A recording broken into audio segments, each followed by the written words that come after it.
Hola, mi nombre es Oscar Díaz. En esta ocasión hablaremos de la Revolución Mexicana. Esta es la primera de las grandes revoluciones sociales del siglo XX. Es un conflicto armado iniciado el 20 de noviembre de 1910. Se caracterizó por varios movimientos sociales liberales, anarquistas, populistas y agrarios. La guerra civil fue una guerra civil que estaba bajo el férreo control de Porfirio Díaz, que aunque su política económica favoreció el progreso comercial y producción mexicana, los beneficios se repartían entre los miembros de una oligarquía excluyente. Ese fue el motivo que más adelante, de una u otra forma, reventó en la Revolución Mexicana. Y es que uno de los grandes problemas era que los campesinos estaban sin tierras. El 85% de las tierras le pertenecía al 1% de la población. No tenían ni tierras ni trabajo. Lógicamente los problemas estaban presentes, el hambre y la pobreza entre la mayoría de la población mexicana de bajos recursos. Porfirio Díaz es un actor muy principal y muy importante en lo que estalló posteriormente. Fue un militar y político mexicano que mantuvo el poder durante más de 30 años. Dentro de las personas importantes dentro de la revolución podemos encontrar a Francisco Madero, fundador del Partido Nacional Antirreeleccionista, como competencia a Porfirio Díaz y su porfiriato. Francisco buscaba la democracia en México. No pudo, no pudo llegar al poder, pues fue encarcelado por San Luis Potosí por cargos de rebelión y ultraje. Huyó de prisión y llegó a Estados Unidos desde San Antonio. Proclamó el Plan de San Luis el 5 de octubre de 1910. Llamó ilegales las elecciones y de una u otra forma llamó a tomar las fuerzas en contra del gobierno de Díaz el 20 de noviembre de 1910. Ya por estos tiempos era donde las personas no estaban de acuerdo en cuanto al poder y los manejos económicos que solo favorecían a una cantidad minoritaria del Estado mexicano.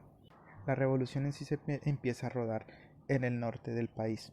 El conflicto armado tomó lugar en primera instancia en el norte del país, una vez que los sublevados ocuparon Ciudad Juárez.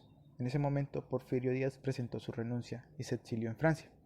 Ya en 1911, tras nuevas elecciones, Madero fue elegido presidente, pero mantenía diferencias con otros revolucionarios, líderes que provocaron el levantamiento de Emiliano Zapata y Pascual Orozco contra el gobierno maderista. En 1930, un movimiento contrarrevolucionario encabezado por Félix Díaz, Bernardo Reyes y Victoriano Huerta dio un golpe de estado. Ya hablando de la escena trágica, fue un levantamiento militar que terminó con la muerte de Madero, su hermano Gustavo y Pino Suárez. Huerta asumió la presidencia, lo que ocasiona la reacción de varios jefes revolucionarios como Venustiano Carranza y Francisco Villa. Dentro de la revolución también encontramos el Plan Ayala, formado por Emiliano Zapata. Otra vez volviendo al año 1911, bajo el mando de Zapata, un grupo revolucionario salió desde Morelos, que se dirigía hacia Ayosutía. De esta manera se inició la discusión y revolución del Plan Libertador de los Hijos de Morelos. Se trataba por parte de los revolucionarios a Madero como dictador, por no tratar de devolver los terrenos al pueblo y los particulares. Esta fase de industria militar en México corresponde a la lucha armada de la Revolución Mexicana, primero contra la dictadura porfirista, después contra la usurpación de Victoriano Huerta, para terminar con una lucha de facciones que culmina con la restauración constitucionalista al asumir la primera magistratura, electa por el voto popular y Venustiano Zapata como presidente en 1916. Ya entra como un actor principal Venustiano Carranza, quien se levantó en armas contra la usurpación, proclamando el Plan de Guadalupe, que simboliza los principios políticos más elevados de la Revolución Mexicana, porque en él se exponen las virtudes del pueblo mexicano, su deseo de libertad. Carranza viene a ser una de las personas más importantes en la culminación de la guerra, de la revolución. Pues Carranza liquidó los bancos nacionales y creó el Banco Nacional de México, un único autorizado para emitir el papel moneda de aquel país. También proclamó, bajo el mandato de él, se impuso la nueva constitución, la de 1917, primera constitución a nivel mundial que incluye los derechos sociales y derechos laborales colectivos, que se proclamó en 1917 el 5 de febrero. En sí, la Revolución Mexicana inició en 1910 y finalizó en 1917 con el establecimiento de la Constitución, que ya se dijo bajo el mandato de la presidencia de Venustiano Carranza. La razón de este hecho histórico fue combatir las injusticias, establecer la democracia y beneficiar las clases pobres. En cuanto a las personas que lucharon y fueron como los próceres de este evento, podemos encontrar que casi todos murieron. Por ejemplo, el asesinato de Emiliano Zapata fue en 1919, tiempo después, porque los conflictos aún quedaban secuelas. Carranza muere en 1920, Villa en 1923, Obregón en 1928. Ahora, para darnos un punto más amplio sobre este aspecto, sobre este hecho histórico del siglo XX, vamos a contar con la opinión de Imelda Rendón, historiadora y doctorante en estudios territoriales de la UNAM de México. Hablará sobre el porfiriato y nos dará un análisis más amplio de lo que fue la Revolución Mexicana y el porfiriato. Y el inicio de la Revolución Mexicana, que bueno, es una época de conflicto social por las desigualdades sociales que se vivían en México, aún más marcadas que al día de hoy, debido a que México en esa época era un país que se sostenía principalmente de su producción agrícola y pecuaria. En esa época, quien tenía el poder eh, para, con lo- para, ahora sí que con los campesinos, pues era el hacendado, el cual pues explotaba a los campesinos mediante las tiendas de raya. Bueno, la tienda de raya aquí en México fue un sistema de crédito en el cual podías quedar endeudado durante años o toda tu vida con el hacendado. Esto era como tu trabajo, bueno, con tu fuerza de trabajo, pagar lo que consumías, el maíz, no sé, a lo mejor hasta a la que consumían los mismos campesinos, un terreno, un pedazo de parcela para que vivieran. Entonces, el hacendado tenía poder con ellos. Entonces, eh, realmente esta época del porfiriato, que va a ser una de las de gobiernos más amplios en México, casi 34 años, me parece de 1879 hasta 1910, eh, pues va a hacer que haya descontento porque él se reelige durante varias ocasiones, sí tenía el respaldo de varias personas. Si bien hubo un progreso con el ferrocarril, él tenía una visión muy de Europa que quería traer hacia México. Entonces esta época se va a ver muy marcada por esa cuestión de, de esos rasgos que se querían traer precisamente de Europa por parte de Porfirio Díaz, que estaba enamorado de Francia.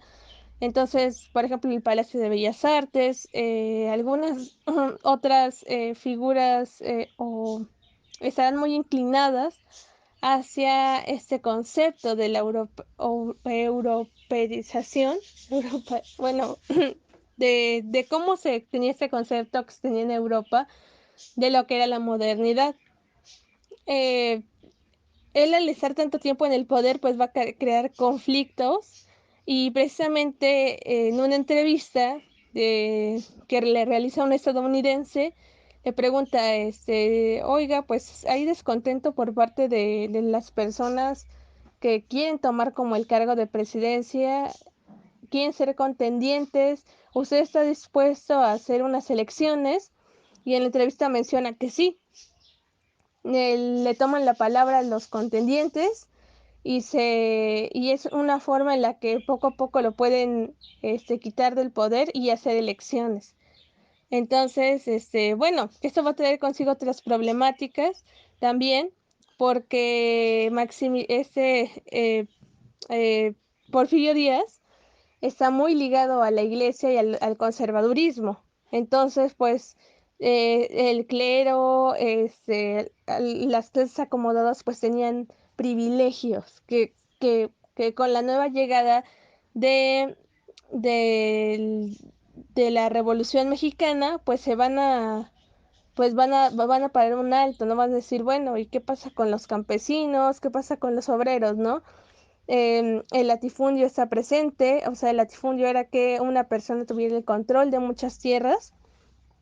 Y bueno, esto va a traer consigo el inicio de la revolución, la caída del porfiriato y casi 30 años pues, de que hicieron y deshicieron los conservadores aquí en México. Y bueno, quiero ser muy puntual como en el orden de las preguntas.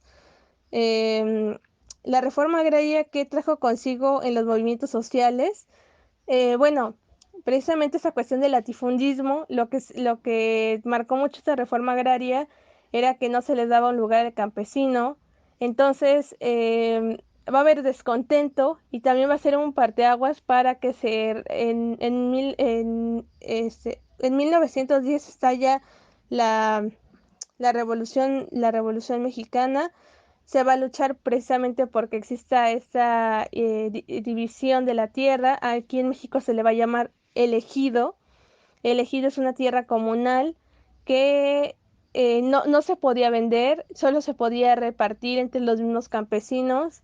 Sin embargo, y eso es muy importante, en la reforma agraria de 1992 se hace una reforma para que el ejido se pueda vender, que igual ya fue, por ejemplo, con el fin de que ciertas tierras, que a lo mejor con fines turísticos o de explotación minera, pues se pudieran vender, ¿no? Entonces, se pierde un poco esa cuestión de que la tierra fuera meramente para la producción agrícola o pecuaria, pero esa constitución de 1917, pues, ¿cómo va a afectar a la iglesia? Pues el Estado se divide de la iglesia.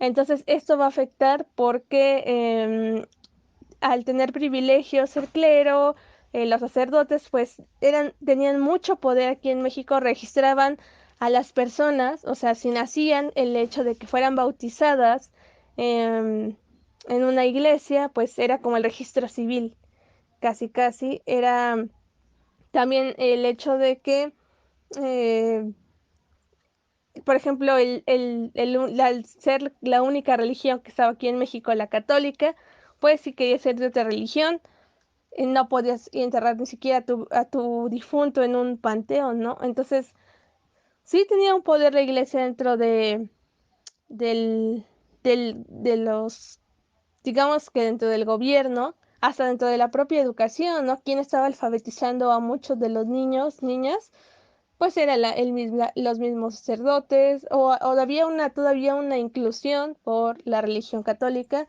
que cuando es la reforma de 1917, pues se rompe con esto y sí va a haber también conflictos, ¿no? Y otra vez volvemos a los conflictos con los conservadores. Entonces, pues creo que a grandes aquí vamos a encontrar, por ejemplo, para finalizar, a Emiliano Zapata y a Pancho Villa, a Francisco Villa, que son como los precursores también de esta revolución, y también van a tener frases como Tierra y Libertad de Emiliano Zapata, que hasta la fecha es una de las más importantes y de las luchas en América Latina, de las revoluciones, pues va a estar muy marcada esta figura de, más de Emiliano Zapata, que era que estaba aquí en el sur del país. El Centauro del Norte va a estar Villa, o sea, hay una serie de historias. Un abrazo, cuídense mucho.